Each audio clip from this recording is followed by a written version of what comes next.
नमस्कार दोस्तों। भारतीय गणराज्य का स्वरूप कैसा होना चाहिए, ये समझ स्वाधीनता आंदोलन के दौर में धीरे धीरे बनना शुरू हुई।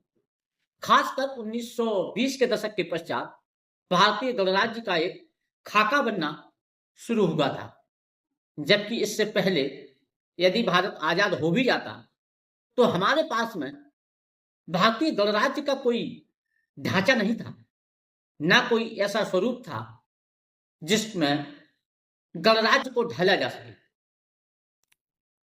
जैसे 1857 में जो क्रांति हुई, जिसे स्वाधीनता आंदोलन की पहली क्रांति माना जाता है, अगर 1857 में भारत आजाद हो जाता तो उसके बाद भारतीय गणराज्य का स्वरूप कैसा होता? क्योंकि 1857 की क्रांति का जो नेतृत्व किया गया था वो राजे रजवाड़े और जमींदारों के द्वारा किया गया था। तो फिर जब 1857 की क्रांति के बाद ही भारत आजाद हो जाता तो फिर से एक बार भारत की बागडोर कहीं ना कहीं उन्हीं राजे रजवाड़ों के हाथ में चली जाती और फिर से भारत राजतंत्र की चपेट में आ जाता।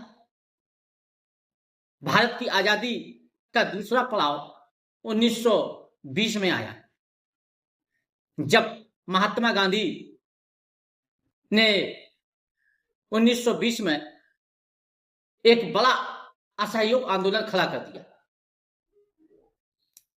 ये बात आज से 125 वर्ष पहले की है, जब भारत कोई राष्ट्र नहीं था।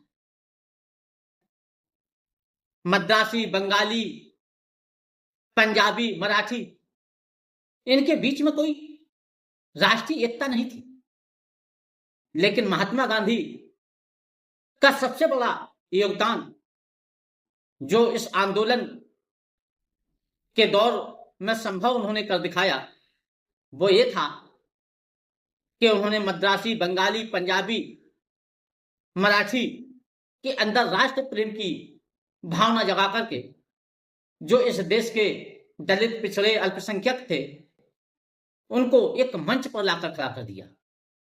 इसको आप असहयोग आंदोलन की एक सफलता के रूप में देख सकते हैं, क्योंकि उस दौर में भारत कोई राष्ट्र नहीं था, लेकिन महात्मा गांधी के प्रयास से भारत में पहली बार राष्ट्रीय एकता की हमें मिसाल उस समय दिखाई दी। यद्यपि चौरा चौरी में छोटी सी हिंसा के बाद इस असहयोग आंदोलन को वापस ले लिया गया, लेकिन वापस इसको जरूर ले लिया गया था, परंतु महात्मा गांधी चाहते थे कि हिंसा की दम पर भारत में स्वराज खड़ा ना हो, इसलिए इस आंदोलन को वापस ले लिया गया। क्योंकि हिंसा की दम पर यदि हमें स्वराज मिलता तो कैसा होता भारत का गणराज्य। चौरा चौरी में एक छोटी सी हिंसक झड़प हुई और आप सोचिए कि उस दौर में 1920 में अंग्रेजों की संख्या भारत में कितनी रही हो, मुश्किल से 2-4-5 लाख, और भारतीयों की संख्या 18 से 20 करोड़ के आसपास थी। तो हर जगह यदि थाने, कोर्ट, कचहरी जला दिए जाते, हिंसक पूरे देश में मारकाट हो जाती, तो अंग्रेज कितने दिन टिक पाते? 1920 में ही उनको भारत छोड़ करके भागना पड़ता। लेकिन चूंकि गांधी हिंसा की दम पर स्वराज नहीं चाहते थे, इसलिए उस आंदोलन को उन्होंने वापस ले लिया। क्योंकि यदि हिंसा की बल पर हमें स्वराज मिल भी जाता तो हम उससे सीखते क्या? इस देश में जो करोड़ों दबे कुचले दलित, अल्पसंख्यक, आदिवासी, पिछड़े वर्ग थे, उनके ऊपर तो सदियों से हिंसा होती चली आ रही थी। उन्हें जब भी लगता कि उनके हक अधिकार मारे जा रहे हैं तो वो भी गोली मारकर न्याय प्राप्त करने का रास्ता अख्तियार करते। क्योंकि हमारे फाउंडिंग फादर्स जो रास्ता दिखाते, जो हमारे फाउंडिंग फादर्स समझ पैदा करते, उसी समझ से तो स्वराज चलता कि गोली मार करके न्याय प्राप्त कर लो, हिंसा के दम पर स्वराज प्राप्त कर लो। भले ही गांधी ने उस आंदोलन को वापस ले लिया, लेकिन हिंसा के बल पर वो स्वराज को खड़ा नहीं करना चाहते थे, क्योंकि हिंसा के बल पर अगर स्वराज खड़ा होता तो हमारे गणराज्य का मॉडल ही कुछ अलग होता। जैसे पाकिस्तान ने हिंसा के बल पर स्वराज खड़ा किया, हिंसा के बल पर उसने आजादी प्राप्त की, तो क्या आज वहां का लोकतंत्र चल रहा है? बल्कि हमारे यहां तो लोकतंत्र आज सफलतापूर्वक संचालित हो रहा है। 75 वर्ष पूरे हो चुके हैं, लेकिन फिर भी भारतीय गणराज्य दुनिया में एक मिसाल बना हुआ है, क्योंकि हमारे फाउंडिंग फादर्स ने हमारे स्वराज की नींव अहिंसा की बुनियाद पर खड़ी की, लोकतांत्रिक मूल्यों की बुनियाद पर उन्होंने खड़ी की, इसलिए यहां आज स्वराज चल रहा है। 1920 के दशक के बाद दो नेताओं का और उभार हुआ, जिसमें एक थे डॉक्टर B.R. अम्बेडकर, जो सभी प्रकार की सामाजिक और आर्थिक असमानताओं और गैर बराबरी को समाप्त करने के लिए संघर्ष कर रहे थे। तो दूसरे थे पंडित जवाहरलाल नेहरू, जो राजे रजवाड़ों को समाप्त करके एक लोकतांत्रिक भारत की नींव रखना चाहते थे, क्योंकि भारत में सदियों से अलोकतांत्रिक तरीके से शासन होता चला आ रहा था। इसलिए पंडित जवाहरलाल नेहरू इन राजे रजवाड़ों को उखाड़ फेंकना चाहते थे। 1929 के अपने अध्यक्षीय भाषण में उन्होंने घोषणा भी की कि मेरा इस देश के राजे रजवाड़ों में कोई विश्वास नहीं है, उनमें मेरा कोई भरोसा नहीं है। पंडित जवाहरलाल नेहरू ने स्पष्ट किया कि मैं एक घोषित रूप से सोशलिस्ट और रिपब्लिक हूं, समाजवादी और गणराज्यवादी हूं, इसलिए मेरा अलोकतांत्रिक शासन राजे रजवाड़ों में कोई विश्वास नहीं है। और 1930 में ही लाहौर में रावी नदी के तट पर भारतीय गणराज्य के प्रतीक के रूप में पहली बार तिरंगा झंडा फहराया गया था, जो हमारे गणराज्य का आज भी प्रतीक बना हुआ है। तो वहीं दूसरी ओर डॉक्टर B.R. अम्बेडकर सभी प्रकार की सामाजिक और आर्थिक गैर बराबरी को समाप्त करने के लिए संघर्ष कर रहे थे। नागपुर में 1930 में डॉक्टर B.R. अम्बेडकर ने जो भाषण दिया, उसमें उन्होंने कहा कि किसी विदेशी राज्य को किसी दूसरे राज्य पर अधिकार जमा रखने का कोई हक नहीं है, उसे गुलाम बनाए रखने का कोई अधिकार नहीं है, लेकिन उसी प्रकार किसी विशिष्ट वर्ग को, अपने से कमजोर दबे कुचले लोगों को भी गुलाम बनाए रखने का कोई अधिकार नहीं है। Doctor B.R. अम्बेडकर ने एक प्रकार से जो स्वराज का मॉडल खड़ा किया, उस मॉडल में वो चाहते थे कि उसमें सभी की भूमिका हो, क्योंकि राष्ट्र मात्र कुछ लोगों से मिलकर के नहीं बनता है, बल्कि समस्त लोगों की उसमें भागीदारी होनी चाहिए।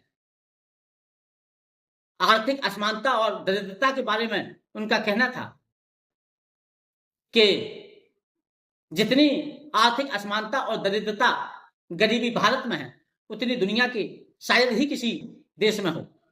जब तक हम इस आर्थिक असमानता और दरिद्रता को समाप्त नहीं कर देते हैं, तब तक स्वराज उन लोगों के लिए एक धोखा होगा जो सदियों से शोषित वंचित रहे हैं, सदियों से जो अस्पृश्यता और जातिवाद का दर्द झेल रहे हैं।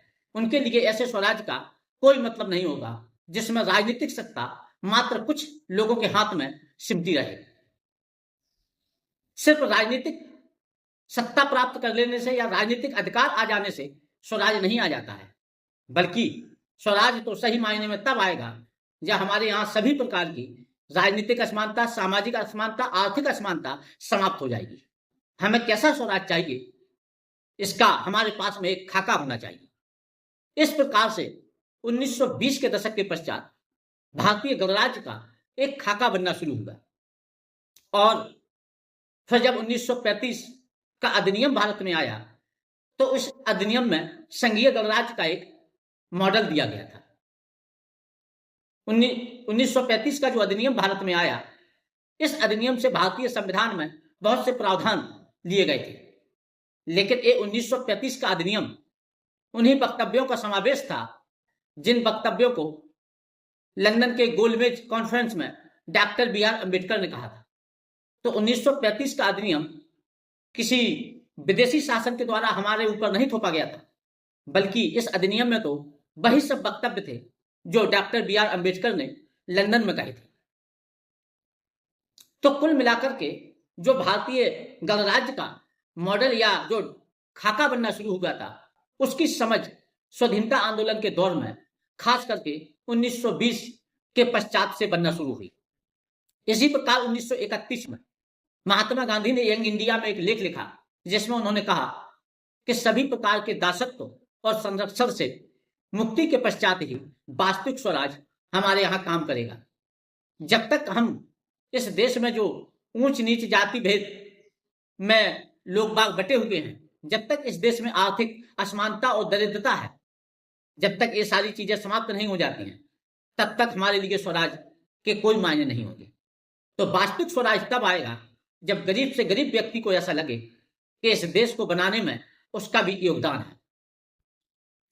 तो कुल मिलाकर के कहने का मतलब यह है कि भारतीय गणराज्य जो आज हम लोग देख रहे हैं, या जिसका जो मॉडल आज हमारे सामने है, उस मॉडल की समझ आप ये कह सकते हो कि 1920 के दशक के पश्चात बनना शुरू हुई। तब कहीं जाकर के आज एक गणराज्य जो आज हमारे सामने है, उसको हम वास्तविक रूप में देख पा रहे हैं। तो आज हमने बात की इस भारतीय गणराज्य के बारे में पार्ट 2 की, और अगली बार का जो वीडियो आएगा गणराज्य के ऊपर, उसमें हम लोग चर्चा करेंगे कि लोकतंत्र और गणतंत्र में क्या अंतर है, और हमारे संविधान निर्माताओं ने गणतंत्र और लोकतंत्र दोनों को क्यों चुना। तो आज के लिए इतना ही। धन्यवाद।